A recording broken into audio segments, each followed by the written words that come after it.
Ladies and gentlemen, boys and girls, children of all ages, we are back for take two. A few technical difficulties, if you will. We seem to got them sorted out, so we're going to start this thing over like it's the first time around. Welcome to the Saturday Night WrestleManiacs. You got the Nubian Sumo already puffing on his stick for the night, giving a great shout out to one Faye Jackson and her Creep Squad, loyal member there. You got me, the big guy KG. We are tonight Saturday Night WrestleManiacs, and we are on this two-man power trip. So, I'll let you be Stone Cold. I'll be Triple H. I'll take that. So before we had technical difficulties, we were starting off the show. Glad we were in the early stages, but we were talking about New Jack, and unfortunately, we had the passing of New Jack yesterday. James, you were the one that broke the news to me when I checked my phone, and then I started saying it all over the place. And like I said in the first time, I never thought this guy was going to die. This is one guy that I never thought would die. And unfortunately, he has passed away. Condolences to his family, his friends, everyone that's worked with him. And if you have not seen his Dark Side of the Ring, that was one of the best. So check that out. I'm hoping James can... Huh? They need to check the Dark Side of the Ring. They need to go on YouTube and look at all of his shoot interviews, just talking about people and talking about his career and whatnot. I was even surprised that WWE had or allowed Paul Heyman to speak about New Jack on Talking Smack today. I mean, they ended the show with Paul Heyman saying, they came to me and asked me if I wanted to say a few words about New Jack. And I said, of course. So, yeah. And they did it. I was like, wow. I gotta show this. I gotta show this right here. This is wonderful here. This is wonderful. I haven't even seen it myself. Yeah, that's you about to see it now. Look at that. The boy's on a head journey like that. He's on a head journey like that. I love it. Young man, all I'm going to say is be better than your father. Well, that's the goal. That's always been the goal. Always been the goal. Oh man, I'm loving it. It looks good, kid. It looked good. Courtesy of my wife, the beautiful, the lovely Miss Lisa. Hey, Lisa. James says hello, lovey. She says hi. She only got one head in her today, so I mean, I ain't getting mine done, so I gotta wait. Thank you, Dario. Appreciate that. But talking about New Jack, the dude was exactly who he said he was. He didn't put on any airs. He didn't mince words of what he said. And I still think I call him an ECW legend, but everybody say, well, I mean, he should have been mainstream. He would have never made it in WWE / WWF. He would have never made it in WCW because he would have had to water down himself. Right. Which is no good. Right. So he would have never been able to do half a fifth of what he did in ECW. He would have been a shell of him. He would have been Booker T. And we don't need another Booker T. We don't need the first one, but we wouldn't need another Booker T. I think about him, and everybody wants to remember him for the mass transit incident. Of course, yeah, that's why most people know him. Yeah, for some reason, yeah, right. And he's bigger than that. That was a accident, but that wasn't his fault. That was that young man's parents' fault, but we're not gonna get into that. There's enough blame to go around on that one, but he got over on that. He got off on that. So we're not gonna dwell on that. Right. But I'll say this. He'll be remembered as one of the pioneers of hardcore wrestling. You can mention him in the same voice that you mentioned Tommy Dreamer, Sabu, Mr. Monday Night himself, RVD. He's one of the greats that graced ECW and made it watchable and made it what it was and what it would always be. So I will say rest in peace to New Jack.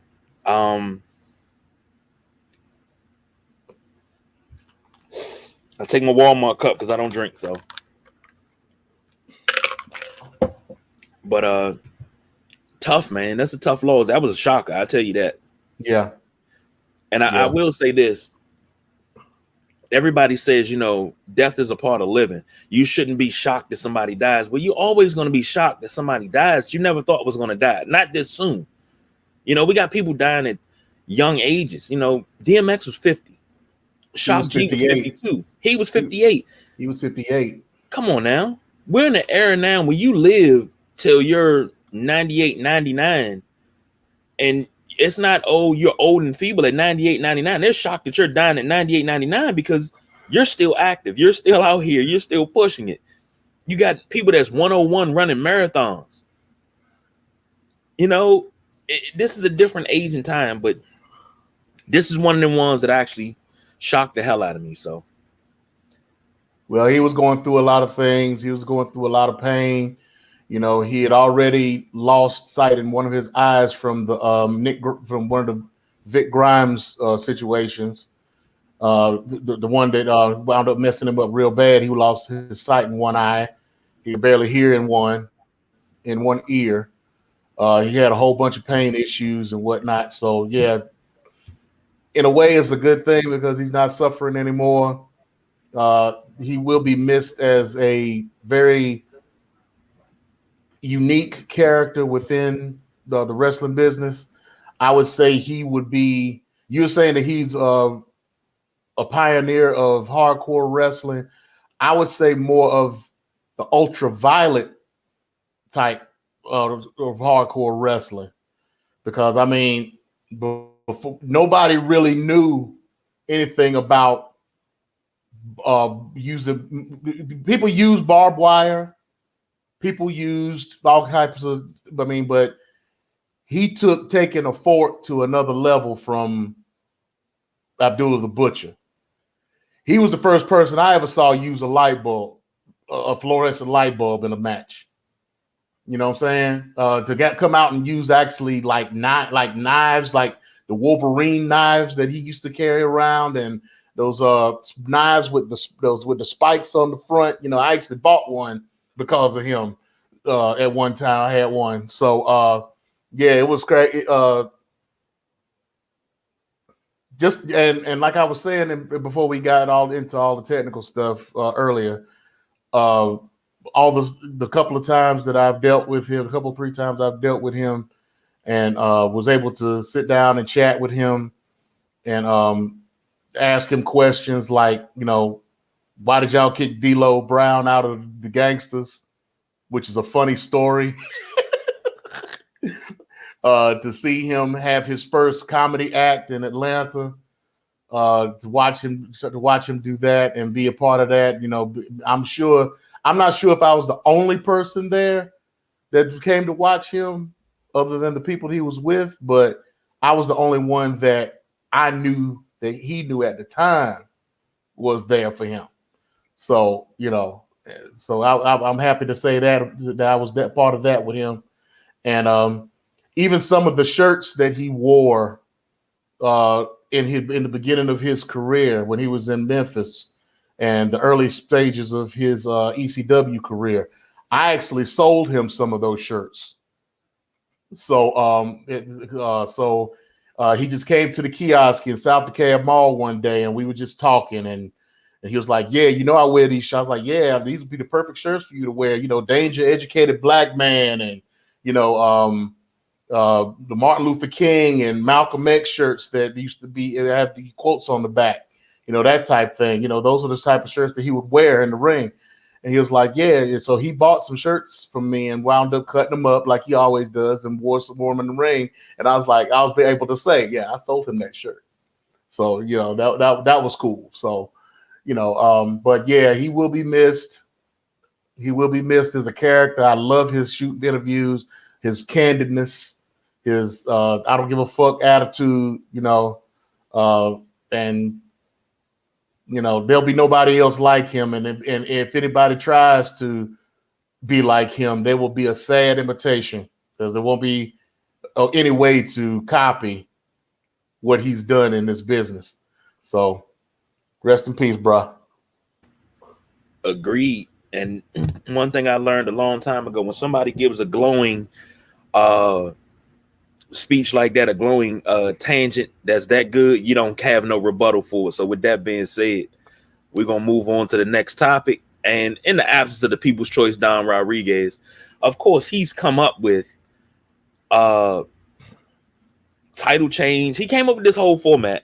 And, he's on special assignment tonight. That's understandable.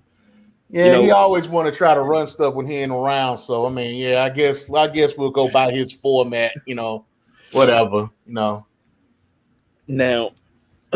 we had to change a few things, but now by his format, title change season. Now we had titles change this week. Candice LeRae won. Tamina and Natty finally win. Candice LeRae and Indy Hartwell won. Tag team. And Miro wins the TNT title. I mean, is it really title change season? I mean, I'm happy to see, of course, Tamina and Natty winning the WWE Women's Tag Team has to be the highlight for me, because Natty has put over a lot of people. She's put over a lot of different stars. I will say that. And to see that her and Tamina are champions now, and this is Tamina's first belt. That's crazy to me. 10 years in the business, never had a belt of any kind. Don't hardly remember her even having any title matches, tell you the truth. So yeah, this is big for her, and for her to, and all of the emotions and whatnot that she's having and whatnot, they seem to be pretty genuine, which they should be. I mean, to be in the business for 10 years and never have a title, that's that. And now all of a sudden they want to put the tag team straps on her. It's good. It's good business. It's good business for her. You know what? I remember this is a while ago. I'm gonna tell you how long ago it was. It was so long ago. It was WWE the magazine, long ago. So this is longer than 10 years. So 10 years is what? 2011. It was probably before that. Probably about 2009, 2010. They did an interview with Jimmy Superfly Snuka, and he was talking about his daughter. And she's getting ready breaking the business. He was like, man, she's gorgeous. But don't think you can run up on her, brother, because she's tough. He was like, she tough. She got that Samoan blood in her. She tough. And I was like, okay, I can't wait to see his daughter. And then when I finally see it, I'm like, okay. And she was top of the rope type. Now, granted, she's dealt with a lot of injuries. First thing they were going to do is make sure you hit that splash. Make sure you hit the splash. Mm-hmm. And the thing is, I thought she dealt with a lot of injuries, but she always came back strong. And I always think her and Nia would have fared. I mean, not saying they're having bad careers. They would have fared better in the Attitude Era, because imagine Nia and Tamina teaming up with China, and then they just running everything. and then you throw Charlotte in there, you got your 4 horsewomen right there. I mean, granted, the ages wouldn't match up, but imagine if that happened. You got those. Who's beating them? Those women beat guys. But I'm happy for Tamina. I'm happy for Miro because he came over to AEW. He wins the TNT title. Now I've heard people dog this title. It's not a real title. All Cody gonna do is give it back to himself. I don't want to hear all that shit. It's a title. Stop demeaning people's accomplishments because you don't think they're good enough. I'm down with that. I'm down with Miro winning because that's more than I can say he was getting in that last run once he came back off an injury in WWE.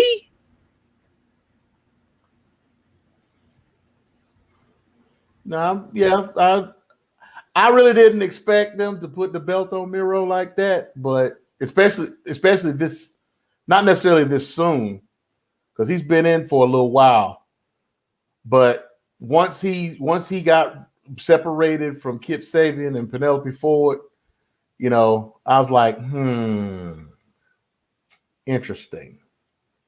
So, yeah, for him to get this quick after getting rid of them two, I found that kind of interesting, especially with the run that Darby Allin had, because I mean, he's a popular face, and now what are they going to do with him? I mean, they're going to put him in a storyline with who?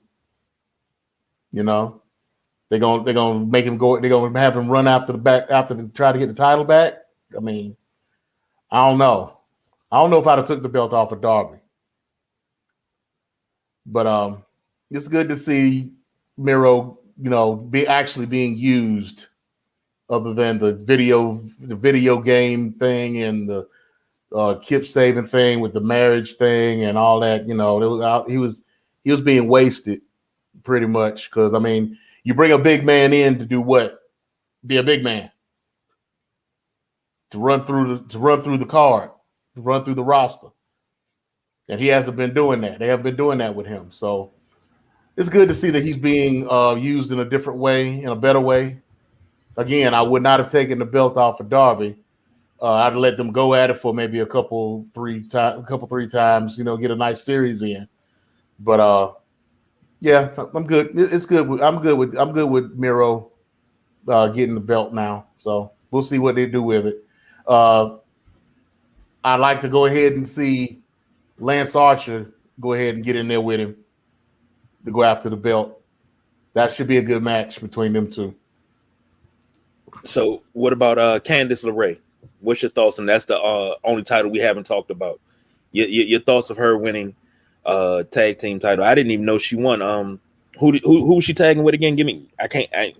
Well, you know, she's part of the Way with her husband Johnny Gargano and Austin Theory, and she was in a tag team with Indy Hartwell, who was real big in the independents coming out of Australia, New Zealand, and they wound up putting her together with them three and called themselves the Way, because Candice and Johnny were saying that the NXT wasn't being run or being taken care of in the way that they thought it should be. So they wanted to change the NXT to their way of thinking. So that's how they got their name, The Way.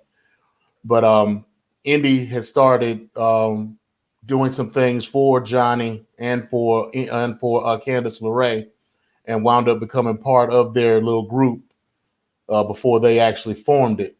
So I'm happy for Indy. You know, she's actually been a little bit of a workhorse in the independent scene.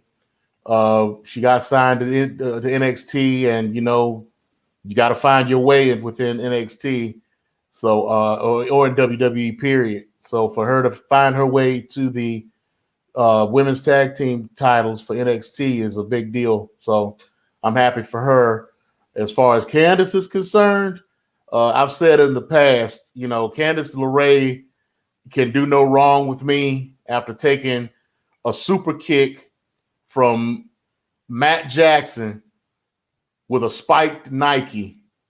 When I say a spiked Nike, I mean, he took the time to glue thumbtacks to the bottom of a Nike sneaker, put it on, and super kick her dead in the face.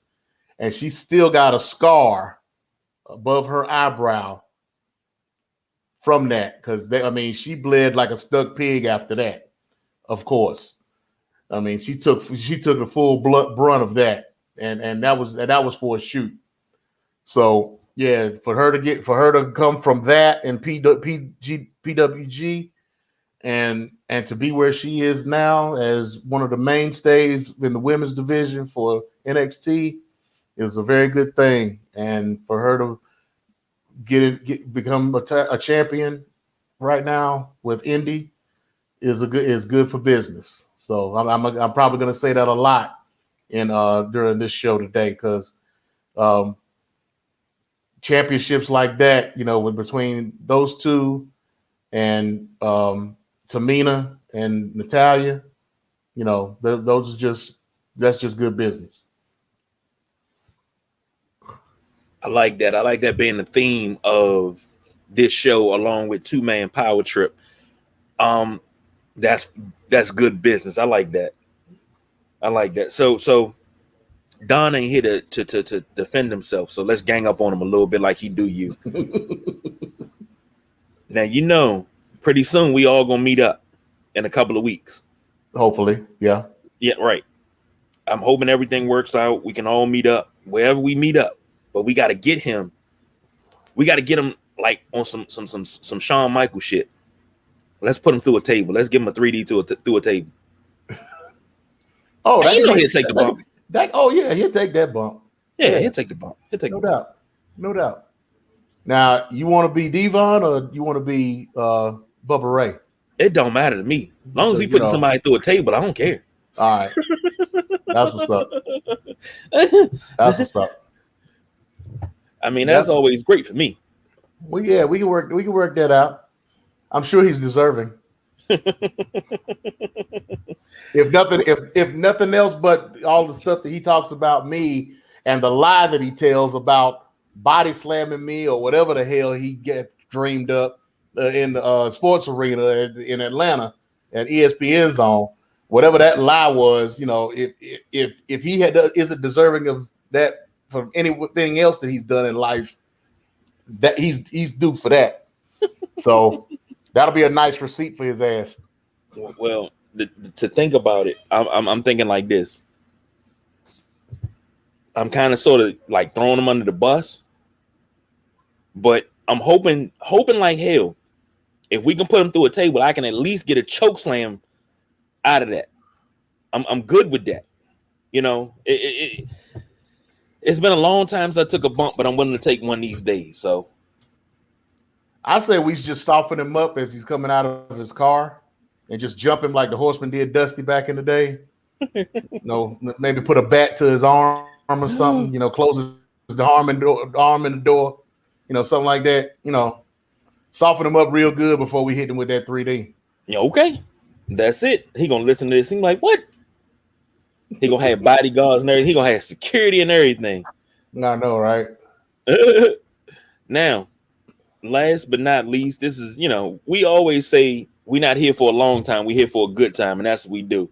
We got a pay-per-view tomorrow night, and it don't even feel like a pay-per-view weekend. I'm not even gonna lie to you. We got WrestleMania Backlash. I don't know what WrestleMania Backlash is, but yeah, because it's us, we gotta cover it. But let me ask you a personal question. Are you even looking forward to this? Not really. This is just filler. I mean, it's the first pay-per-view after WrestleMania, really. So this one is usually just something to do.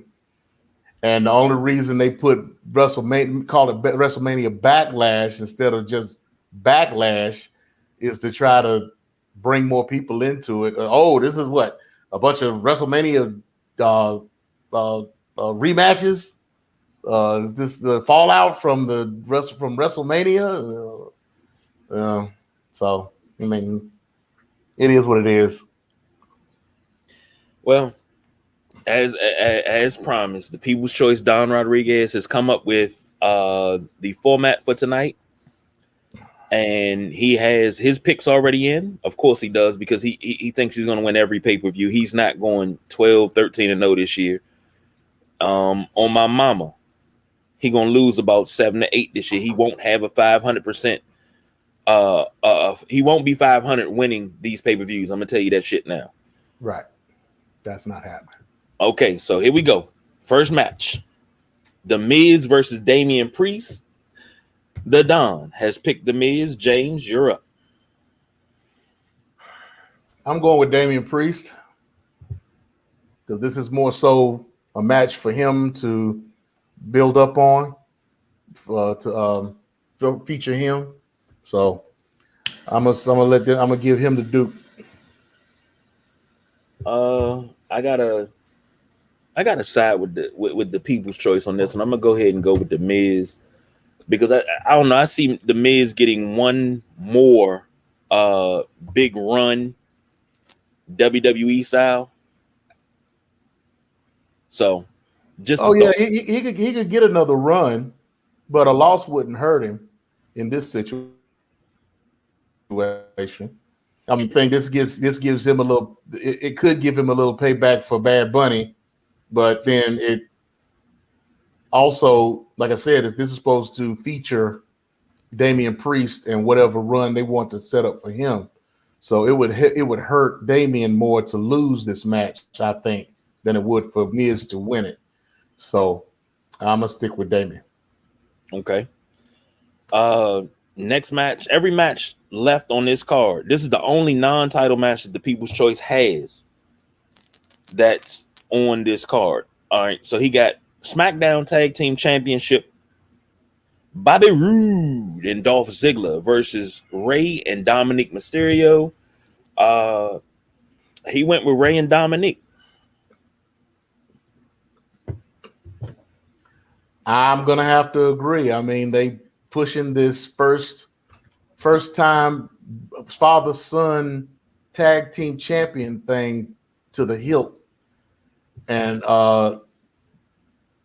they just did the same thing with Tamina being her first time winning a title. So yeah, these first time things, you know, when they happen, they happen. So I'm gonna go with Rey and Dominique. Now, when you say first time, are you meaning first time in WWE? Because I know every wrestler, when they have a son that joins the family business, per se, they always win a tag team title with their kid. Ricky Morton just won a tag team title with his son. Right, but I'm saying what they're saying. This is the first time in WWE, and as you know, the WWE doesn't recognize anything outside of WWE. So this will be the first time in WWE that a father and son have held the tag team titles. Now, see, now you got my brain working. So Dusty and Dustin never had tag team titles. Not in WWE. Because I know they wrestled together. I think they wrestled together in WCW. Yeah, I think they had. I want to say they had the tag titles in WCW. I want to say they did.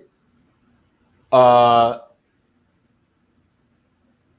can't think of too many father and son tag team champions. Really, to tell you the truth. I know of a lot of hero. You know, this is my mentor. This is my idol. This is the person I looked up to. A few of those, but as far as father and son, I can't think of too many. And I'm thinking, wait, Chavo Classic and Chavo were tag team champions, weren't they? In WWE, because they were a tag team for a little bit. Because Chavo Classic came back.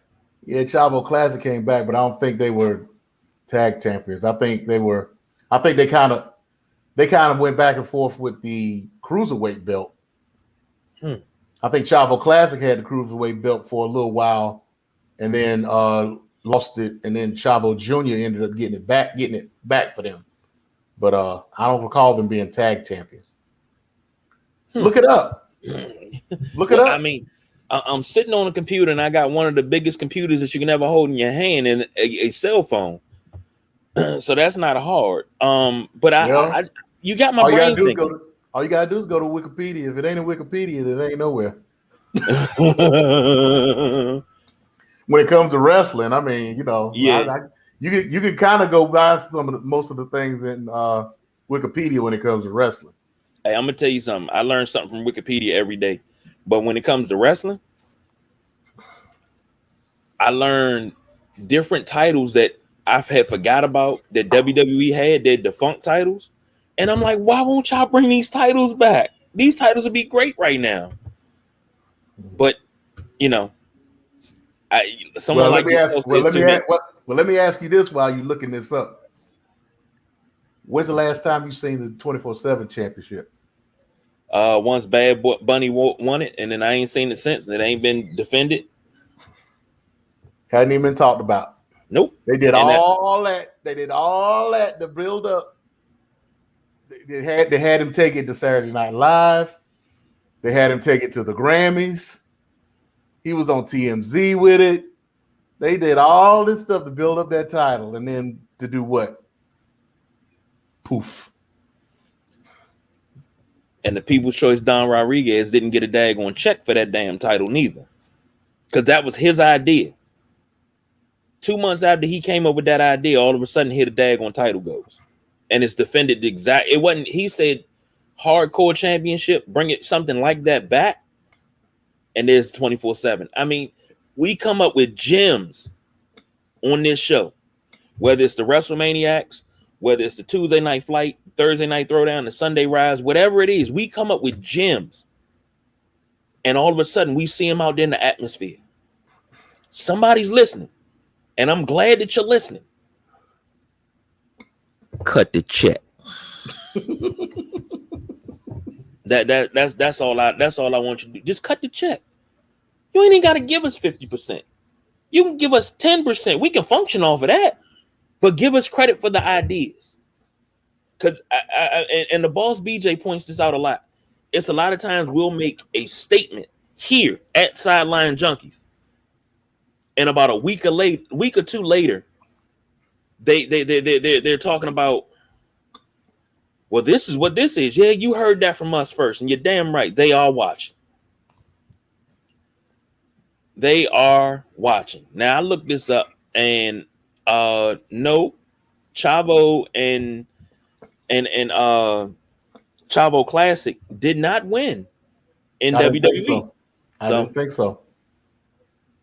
I didn't think so. That's okay. All right. Now I got to make this pick. All right, where's my pen? I lost my daggone pen. All right, here we go. It blended in with the computer. I'm gonna go with tag team champions. I'm gonna go with Rude and Ziggler. I want to go against the grain here so I can see if I can win something. All right. Next up.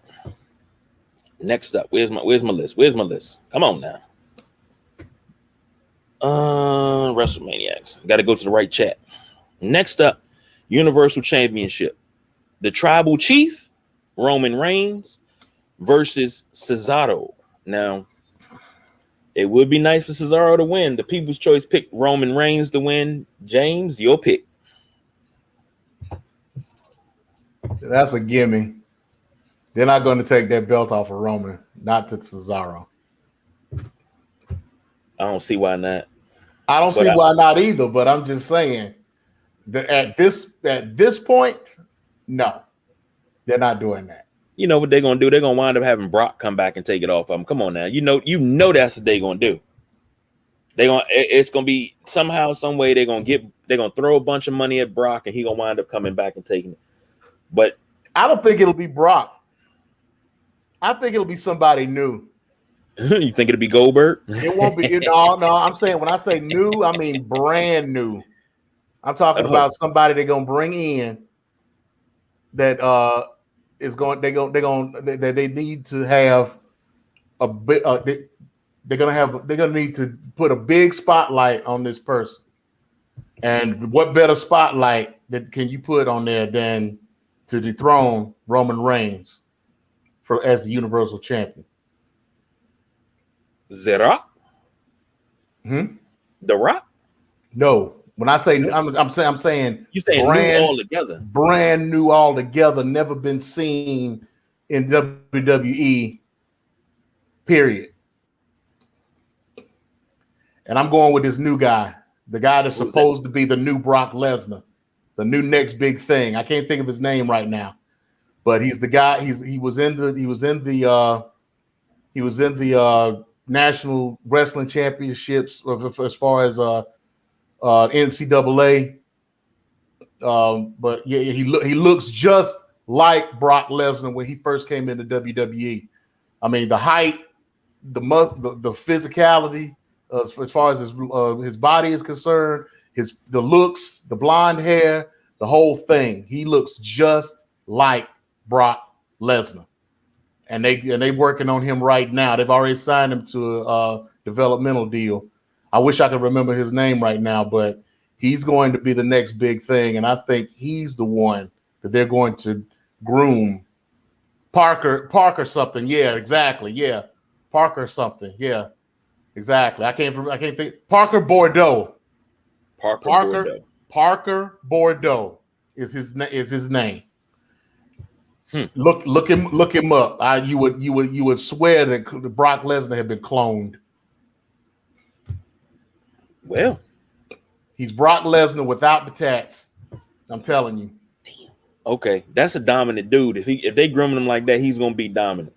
And then if they can get a consistent run out of him, Brock left and went and played football, then came back. Well, no, he left, went, played football, then he went to New Japan, then he went to UFC. So, if you can get a consistent run out of this cat, you can see what Brock Lesnar could have been. Even though Brock Lesnar didn't have a bad career. No. How many people can you say have won NCAA, UFC, WWE, IWGP heavyweight championships? Not to mention was on Madden, WWE video games, and MMA video games. Only person that can do that. Only person to do that, right? Brock Lesnar. So, all right, let's move on to the Raw Women's Championship. You got Rhea Ripley, Asuka, Charlotte battling for one belt. The People's Choice Don Rodriguez has picked Charlotte. Nubian Sumo, who you got? I think Rhea retains. And I agree with you because I think it's... Oh, shoot, did I pick the last one? Yeah, I'm for Roman and Cesaro, I'm picking Roman. And I agree with you. I think Rhea retains. It's too soon to take the belt off of her. She's a new champion. That whole, champion for a month and then you giving it back to whoever had it before. Nah, I'm not down with that. Let some of this new blood get going. I would actually be very disappointed if Charlotte won. I mean, we got to vote for Flair. Oh, we got to vote for Flair. Oh, be fair to Flair.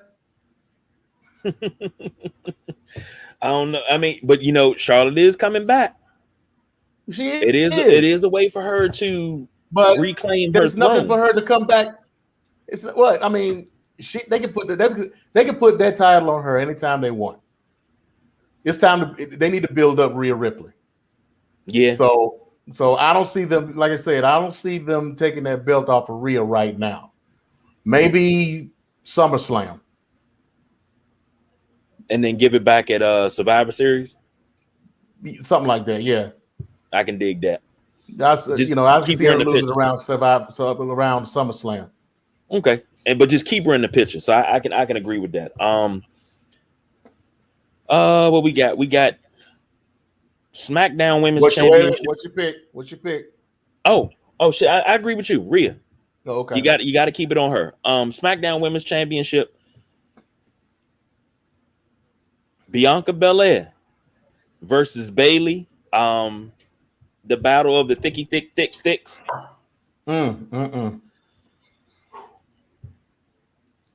We haven't had a moment tonight, so I'm gonna go ahead and have that moment.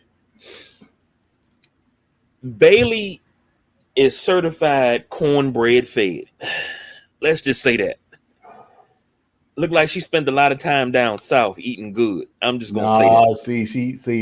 She's Latina, man. Really? She Latina, man. Come on. She all about the mofongo and the arroz con pollo, Hey. Hey. Now that's probably about as borderline as we're gonna go, because look, the People's Choice Don Rodriguez ain't here, so ain't nobody taking off no shirts. Ain't nobody getting in trouble tonight. But hey, yeah, but Bayley, oh my God. Bayley, oh Lord, Bayley. The only thing that could make that match better is to throw Tony Storm up in there. I'm sorry, that's even though I don't think this is possible, that might be too much ass in the ring. I'm sorry.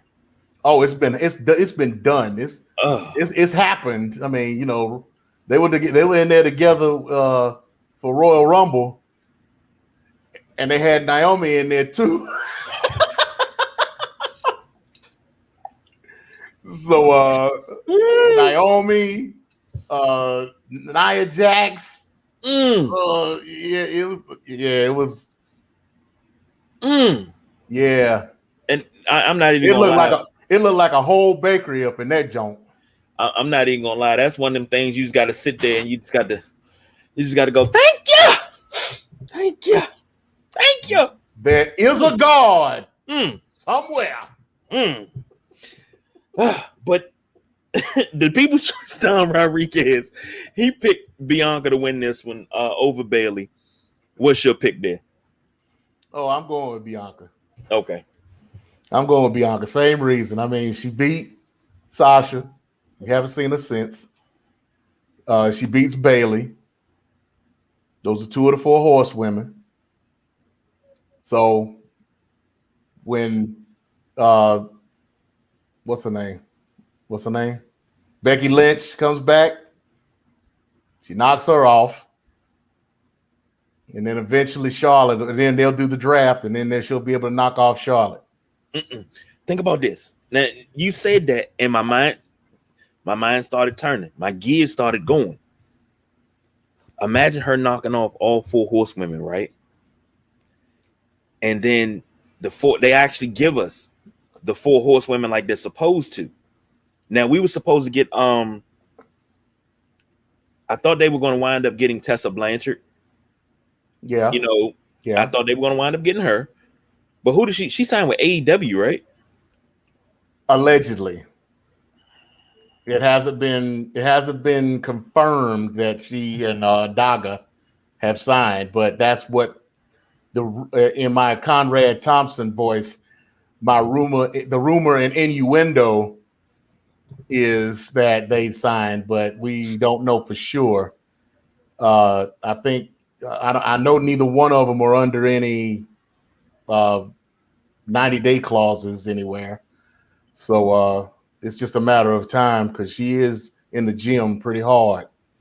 And Daga has pretty much given up all of his commitments. I mean, he just gave up a belt in AAA recently. So he just vacated a belt. So it's looking that way, that they may be headed that way at some point. And they'll probably do it. And it could happen at Double or Nothing. Well, one thing that Tessa has to work on is her people skills and what to say out of her mouth. Well, she got that honest. True. But you still need to work on your people skills. You still got to work with these people. And everybody, the term last week, especially when Bradley Beal went back at Kent Bazemore, that was earlier this week. The term for the week was not for the fuck shit. And there's plenty of people in wrestling that'll knock your teeth down your throat. You think you're going to talk to them any kind of way. So I'm just going to say that. Oh yeah, well, like I said, she got it honest because I mean, other than Arn Anderson, I've heard that most of the original Horsemen were a bit on the racist side, and Teddy Long was just doing an interview recently, like within the last day or two, where he was talking about both Ole Anderson and Ric Flair hitting him with the N-bomb at one time, saying that Ric Flair has never liked Teddy Long for any reason whatsoever. And so, and that's not the first time I've heard that. So, yeah. As much as I'm a Horseman fan, I mean, back some things you kind of, as a wrestling fan, as a black wrestling fan, you have to kind of look at, because I mean, between the Horsemen and the Fabulous Freebirds and a few others that I could name, it's prominent. It's prominent, especially back in those days. So yeah. I'm gonna say this. You sat me back in my chair with it's possible because I think I didn't even think that way with Hogan, and then it happened. But I didn't think that way with Ric Flair because of, I guess, my love for Ric Flair. Oh, go back on YouTube and look up some of the Flair promos that he did against Junkyard Dog, Rocky King, Shaska Watley, Thunderbolt Patterson. I mean, it's there. It's some borderline things that's being said. When I'm like 12, 13 years old watching this, when it's happening, you don't think too much of it. But now I'm getting ready to be 51 years old and I'm looking at these interviews and I'm like, yeah.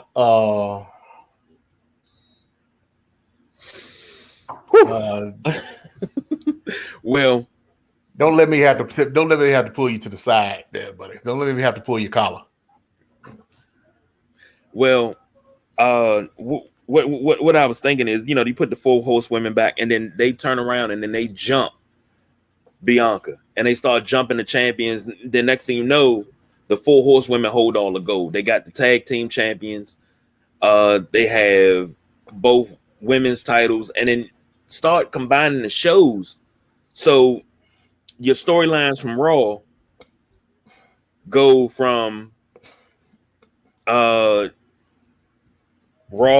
to NXT to SmackDown, and everything just keeps going.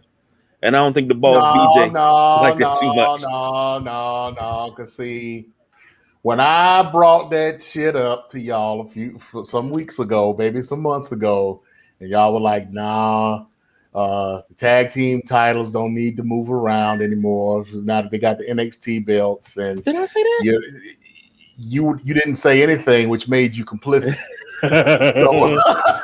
So silence is agreement. So you wasn't backing me up, but you were kind of nodding when Don was speaking. So I let you. I won't get on you too much about that.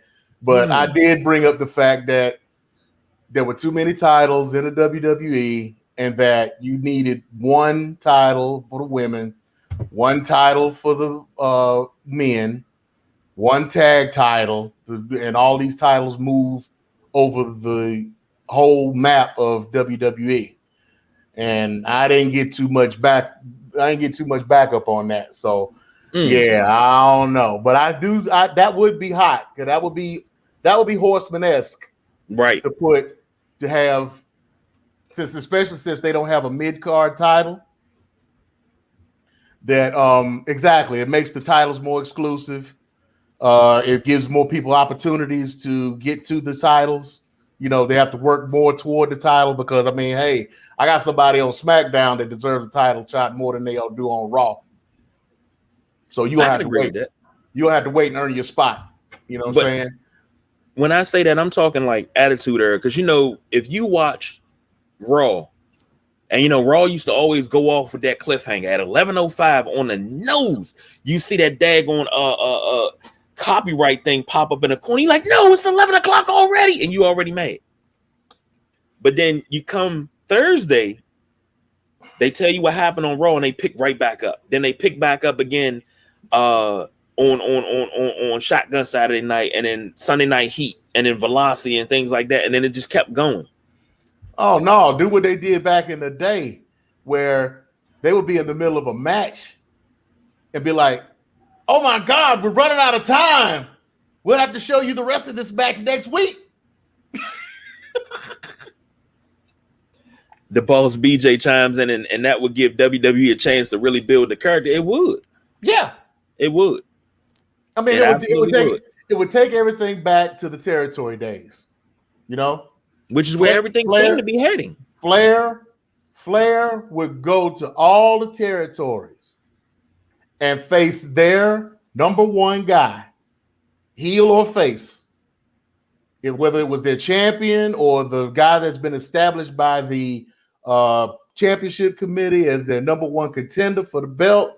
He would just travel all over the country to the different territories and wrestle their top guy, or the guy that was put in front of them. And what did that do? That would establish that character, saying, "Okay, I am good enough. I've proven myself to be in contention for the world championship. Give me my shot." And I'm doing everything that I need to do in order to do that. You know what I'm saying? So why not do that within the WWE? Hey, I agree with it. I agree. And just in case my pick was glossed over with this idea that came to fruition, I picked Bianca to retain for the same reason I picked Rhea to retain. It's too soon to take the belt off of her because it's not. You haven't had the time for her to have her run. I believe in giving runs. I mean, I'm not saying, we giving people Hogan runs where they don't even show up on regular TV and they only defending every 30 days per contract.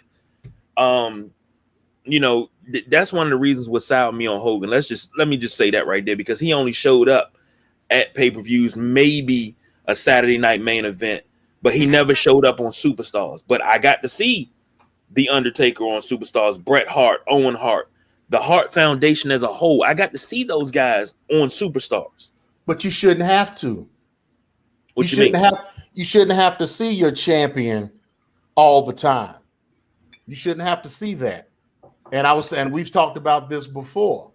You talk about Andre the Giant, right? Andre the Giant was an anomaly. You couldn't have him in the same territory for a long period of time because he would fizzle out. Yeah, true. So you keep him in for maybe a month or two, have him go against a few guys, wrestle, and then he goes on to another territory. I get that. Same thing with the title. The title shouldn't be available to any and everybody, and the champion shouldn't be available to any and everybody. We shouldn't have to see the champion, but maybe once a month, once every other week, maybe. But now, because he comes on, he cuts a promo, he says who he recognizes as who may be qualified, who may be in contention, but he shows his face for a couple of minutes, cuts a promo, and then he's gone. Right now, you see your champions 3 and 4 times a show, and that shouldn't be the situation.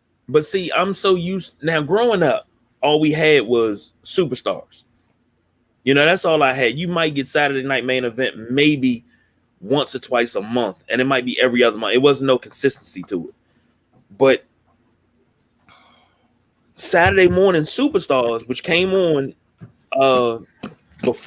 after Soul Train, we look forward to seeing Hogan because everybody was Hogan fans. Hogan was the face. Everybody was the Hogan fans. But we saw Macho Man. We saw Coco Beware. We saw all the top names except for him. And then once they started doing Piper's Pit on Saturdays and the Brother Love show and all that, Once they started doing all of that on Saturdays, then we might get a glimpse of Hogan. And really and truly, we didn't want to see Hogan wrestle. We just wanted to see him. That was all it was. When what was that? Earthquake. When Earthquake sat on his chest and we thought he was gone to the hospital, we writing Hogan. We were hurt. We were genuinely concerned. Little did we know he was going to film a movie, but we were genuinely concerned. Right, yeah. To not see that. And that's the problem. And Don will tell you this, that's the problem I've had for the last few years with Brock Lesnar. Like, dog, why are you not here? Why are we not seeing you coming out cutting promos, stomping mud holes and people and walking and dry? Because I seen that with Hogan. I seen that with Triple H. I seen it with The Rock. I seen it with all my Attitude Champions where they were there every week, in some way, shape, or form. It may have been a tape vignette, but they were there. And that's what I expect. I mean, it's not hard, but that's what I expect. Show me you're a fighting champion. Show me you're not going to back down. I'm not saying defend the title every week on every show, but I'm just saying show up. Show up, show out, go to hell home. Collect your check, go to hell home. That's just my thing. It shouldn't have to be that. It shouldn't have to be that. And that's, excuse me, that's just the way the things are now. I mean, like you said, going back to Flair would tape a promo in Georgia and send it into Charlotte. You weren't going to see Flair in Charlotte all the time. Right. You shouldn't have to show, once you get to a certain status, you shouldn't have to show up on every show. And that's exactly right. That's old school. Now, wait, because I watch Flair and Sting wrestle once a damn week sometimes. And that was NWA days. But see, that's around the time when things started to change because they put them on for ratings, period. Okay. They knew that was the top storyline that they had, and they were trying to establish Sting as that guy. And he was that guy. They did the same thing with Steamboat. They did the same thing with Terry Funk. They did the same thing with any contender within the Charlotte area, within that Mid-Atlantic area. Once they started to rein in the world champion, when he wasn't doing the territories anymore. So once they started doing that, you saw more of the champion because he was there. He was there and he was available. They had to do something with him because they're paying him all that money. He had nowhere else he wasn't going anywhere else really traveling. There wasn't a traveling championship anymore. So they used the world champion for ratings and to build up their the stars that they wanted to focus on as the next number one contender. So, and the boss BJ says that was NWA's show ponies. That's absolutely right. Those were your top guys. Because outside of the Road Warriors, it's hard for me to think who else was in NWA in 86, 87. I can't honestly sit there and think of anybody else other than Flair and Sting because I enjoyed watching them. I hated Ric Flair so much at that time as a kid. But I loved Sting. I imitated Sting, everything. I remember the Road Warriors. I remember them coming in and beating the hell out of everybody. But I'm like, who else is in NWA at that time? Well, you have to remember, you say 86, 87. That was after WrestleMania 1. Mm-hmm. So you had already lost Steamboat. Mm-hmm. All right. You had already lost Greg Valentine. You'd already lost Roddy Piper. So they were concentrating a lot on factions and tag teams in 86 and 87. So you had the Rock and Roll Express, you had the Midnight Express, you had the Road Warriors, like you said, you had the Horsemen. I believe that was around 86, 87 was the start of the Dangerous Alliance.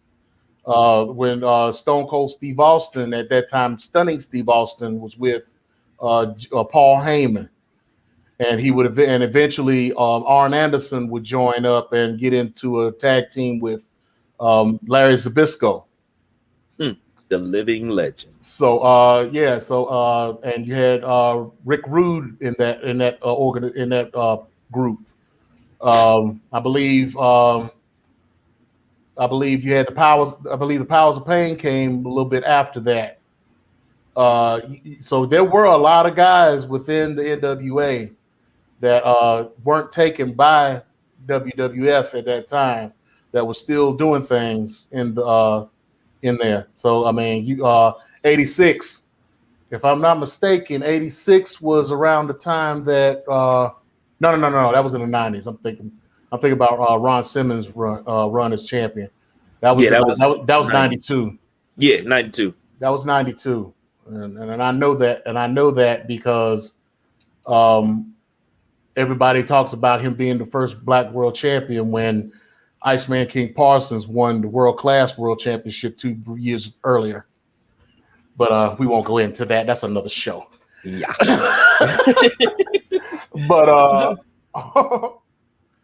But yeah, there was still a whole lot going on in 86 and 87 with the NWA.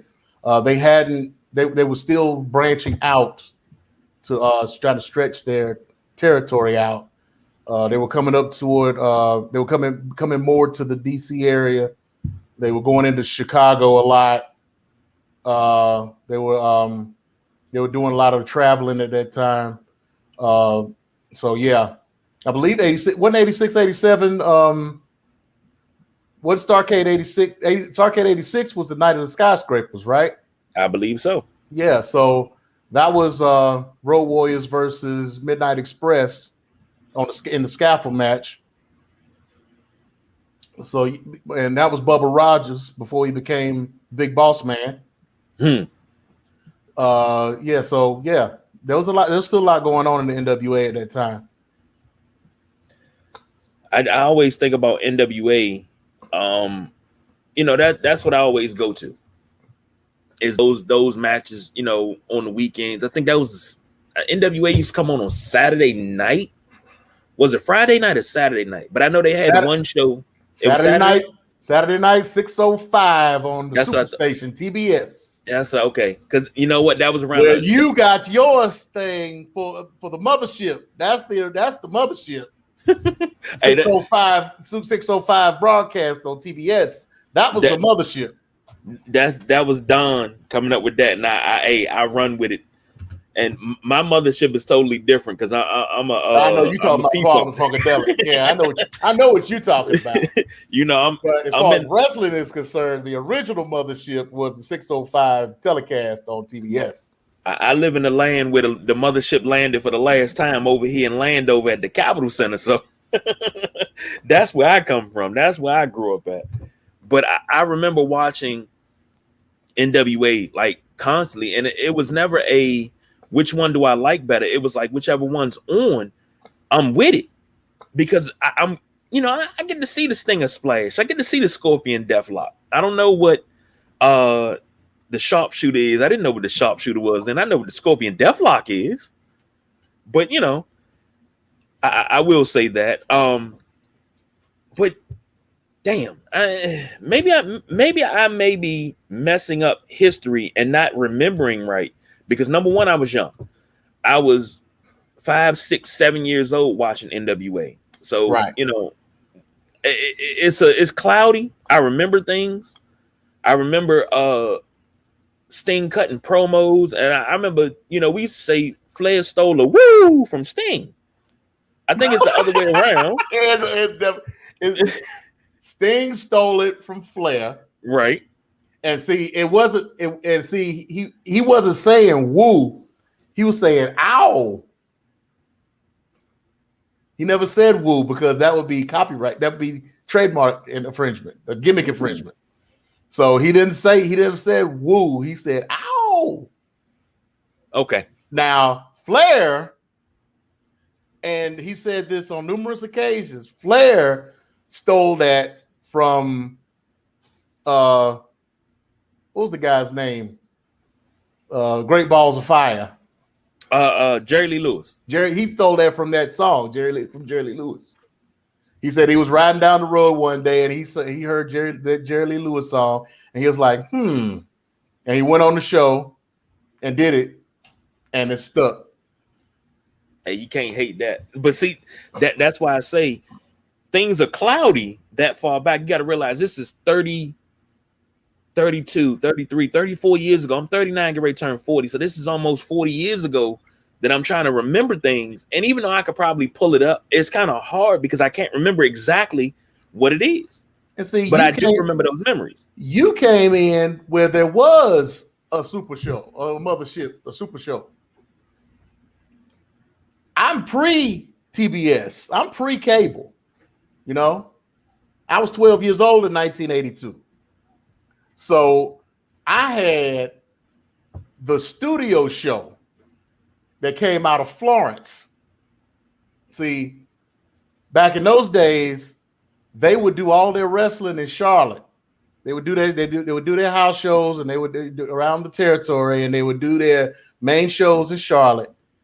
And then on Monday, they would travel from Charlotte to Florence, South Carolina, WBTV in Charlotte, Myrtle Beach. And they would do a studio show every Tuesday that would be shown after the Saturday morning cartoons. And going back now from Charlotte, you go down Highway 74 going west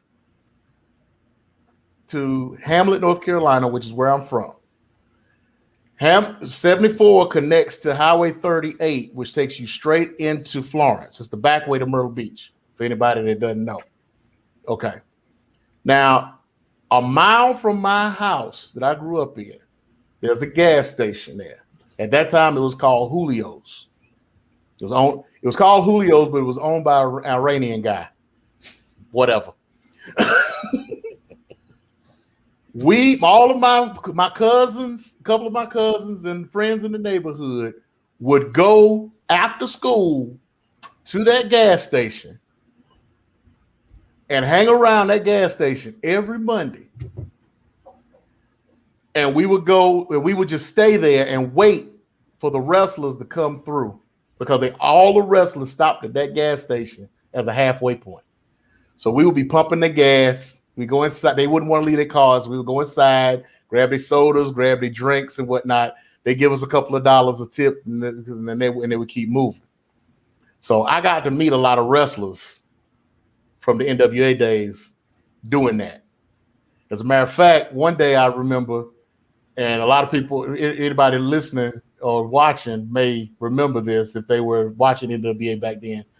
There was an episode of Saturday night of the Saturday night show 605, where all of them said that they had went to a car dealer in Charlotte on Independence Boulevard, and I knew that car dealership because that's where my grandfather used to get his cars from. And they all bought Mercedes-Benz. Every last one of them bought Mercedes. Flair, Ole, Arn, Tully, and JJ bought these Mercedes. We were there that Monday, and lo and behold, all five of them pulled up in brand new Mercedes-Benz, and I gassed up Flair's Mercedes that day. Wow. Wow. Wow, man. Damn. Yeah. And he actually remembered me because it wasn't too far before that I was in Charlotte, and it was around. Well, hold on. No, it was after that. It was after that because this was during Charlotte when the Charlotte Hornets came to Charlotte, and it was the draft party for the year that they got Larry Johnson. And I happened to be there. And I was talking to Doug Johnson. Doug Johnson was the main sportscaster for Channel 9 WSOC Charlotte. And we was talking, and he was like, "Oh, are you a wrestler fan?" I was like, "Yeah, I'm a big wrestler fan." He was like, "Have you ever met Flair? Have you ever met Ric Flair?" I was like, "No." I was like, "Well, you're about to. Turn around." And I was like, "Oh, hi, Mr. Hi." He was like, "Hey, what's going on? How you doing?" He said, "Let me introduce you to this young man. He's a big wrestler fan, you know." And I was like, "Oh, so you're a big wrestler?" Like, "Yeah, you're the first wrestler that I actually remember in life. I woke up one Saturday morning and there you were on television. So yeah, you're the man as far as I'm concerned." And we got to talking, and I told him about the Mercedes story. He was like, "Yeah." Now I don't know if he was just bullshitting. He said he remembered me, but you know, it is what it is. But yeah, I've got a few different run-ins with wrestlers and whatnot, especially back in those days. Well, damn it. We're gonna have to sit down. We're gonna have to sit down and this right here. You know, they got table for 3 on WWE. We might have to do our own table for 3, a table for 6 or something, and just sit around and just kick stories, man. Because between the times that we've all worked at ESPN Zone, going to games, going to wrestling events, we can kick up some stories. And then, you know, I got a little bit of experience in retail. And I think the biggest person I ever met in retail was Sugar Bear. I met Sugar Bear from EU. Lost my daggone mind. But, you know, damn, James. See, we that, let me write that down now. We got to do a table for 3 type thing and just kick nothing but stories. All right. Okay. Now we got one more match to do, and then we can get on up out of here. The WWE Championship is a triple threat. Lashley versus Drew McIntyre versus Braun Strowman, and the People's Choice Don Rodriguez picks Braun Strowman. Where you go? I think Lashley retains. All right. I don't see where they would go with either one of the other two. I mean, we've already seen what Braun does with what they're doing with Braun with the belt, and which isn't much. Mm-hmm. Drew McIntyre is starting to become the new Roman Reigns post leukemia. So yeah, trying to force him down your throat. Yeah, pretty much. So Lashley is the more natural. I see them trying to build again, just like I said earlier. I see them trying with Roman. I see them building up to something big to take the belt off of Lashley. Okay. So not necessarily a new person, like I said with Roman, but just somebody who they can do a big storyline, build them up, have them on a nice streak, so to speak, and just take the title off of him to where it would have some significance to whether they have that or not. So yeah, I'm gonna stick with Lashley. Now see, I'm on the fence, and it wouldn't be a Saturday night WrestleManiacs if I didn't break out in song. My mind's telling me Drew, but my body's telling me Lashley.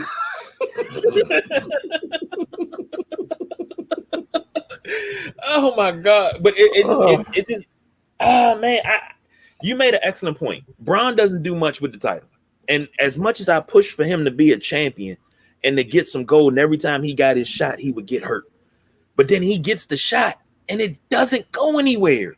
It's like it's the most boring reign. I'm like, man, what are you doing? This is not what we do. It's not good for business. No. With Drew, it's like, but I understand why they're doing that with Drew, because you got to keep him in that picture. But yeah, you got to keep him relevant.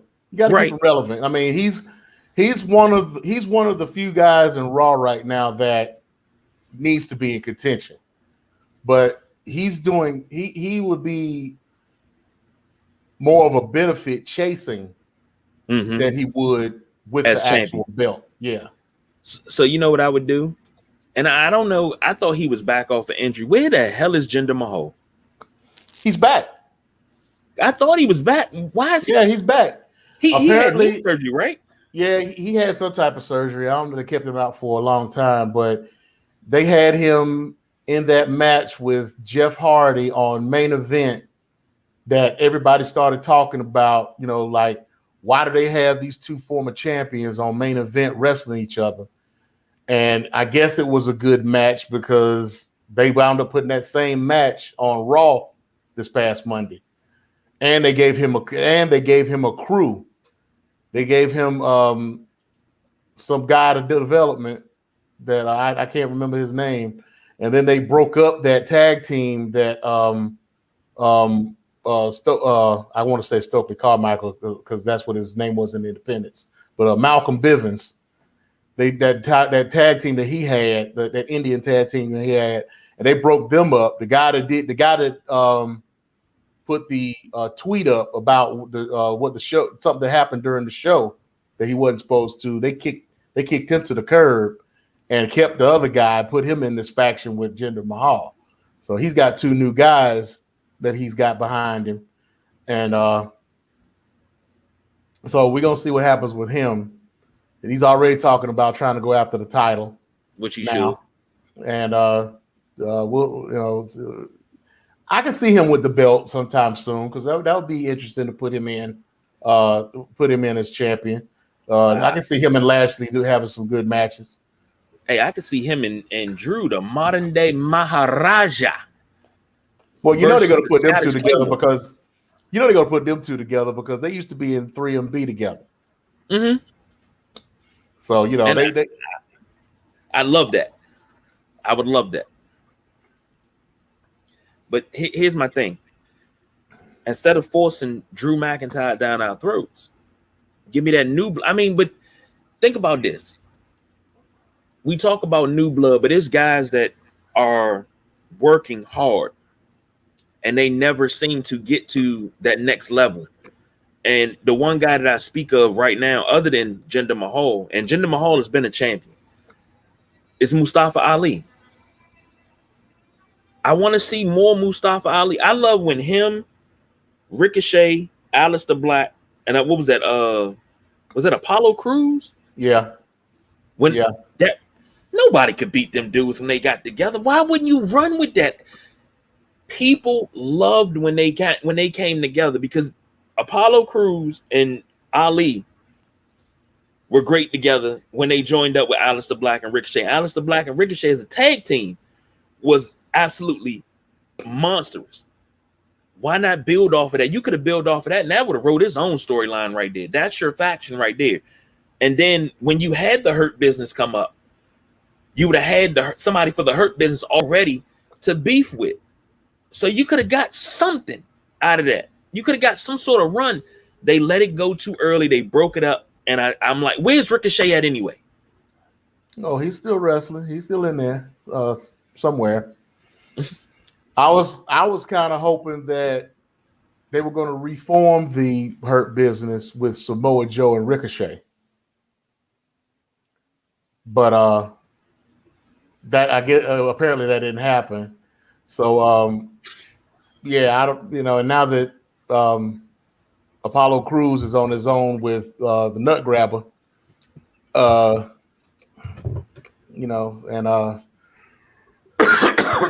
so I don't know. We'll see what happens. Maybe Ricochet's contract will come up and maybe he'll decide to go somewhere else because maybe he'll go to Impact. I can see him going to Impact or Ring of Honor. One of those two. He could make it into AEW, but we'll could go back to New Japan. Yeah, he could. Well, with all the ones that I just mentioned, could lead him back into New Japan. So I mean, who knows? I mean, we'll just have to see.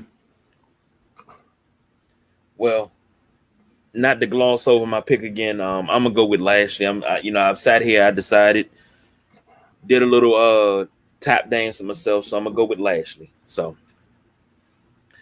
that's the end of our picks. It's crazy because we've come to this point, and it's beautiful to say that you took me down the road on a history lesson and cleared some things up, and I appreciate that very much so. Because forgetting, I misremembered some things. So you set the record straight, and I really do appreciate that, because I can't. It's like I know what I've seen, but you seen it through a kid's eyes, and then trying to see it through an adult's eyes, it doesn't make sense. So I really do appreciate you for clearing that up for me and giving me the history lesson. But I mean what I say. It's just like watching the Bugs Bunny cartoon now. Back in the days, you was just watching Bugs Bunny, Donald Duck, and all the guys, just doing their thing. But you watch them things, I was like, they actually said that? They did what? Which is why a bunch of those characters are getting canceled now. Because absolutely right. Because to listen to Foghorn Leghorn now, boy, that's something else, right? Man. So I started waking up to a lot of things with Bugs Bunny.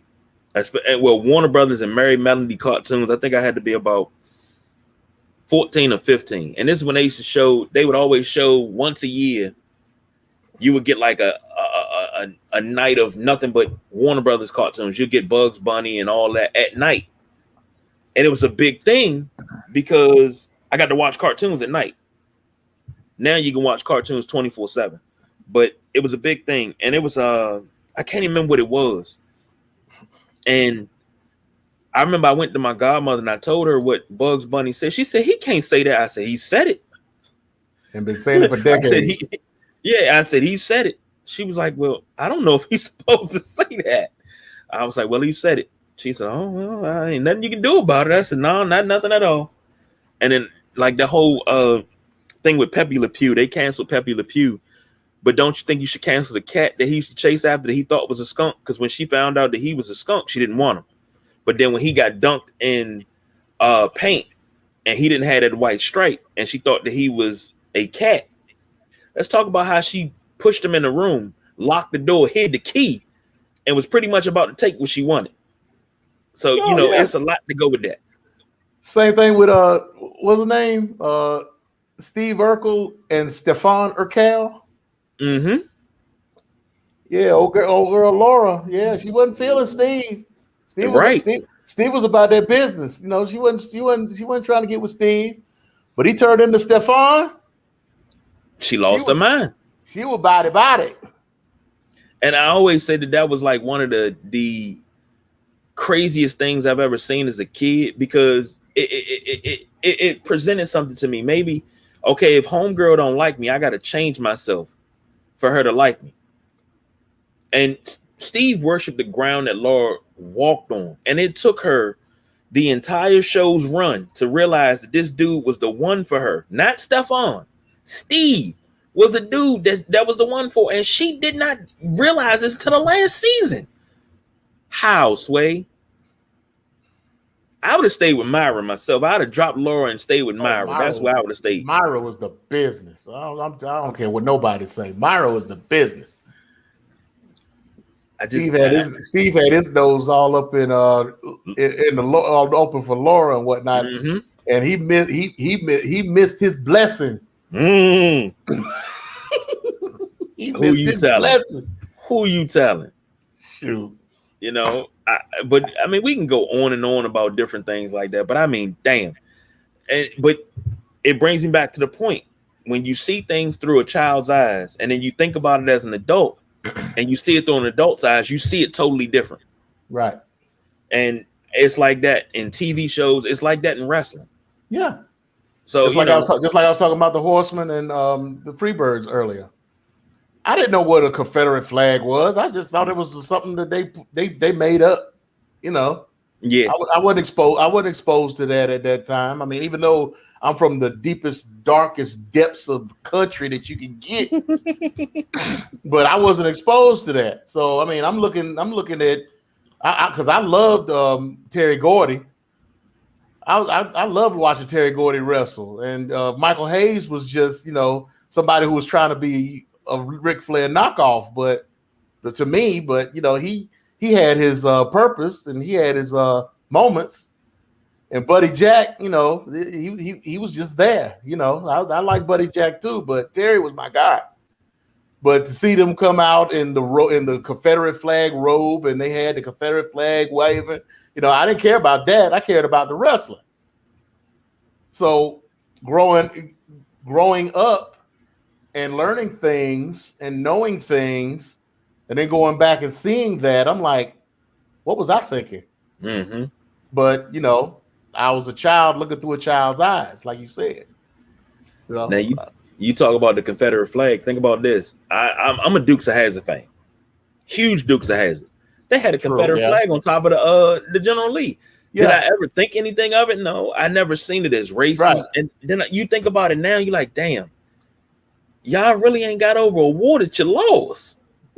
Like, but I mean, people say, well, are you gonna stop watching the Dukes of Hazzard? Like, I don't watch the Dukes of Hazzard for the good old boy nature of it. I watch it for the lessons that you learn.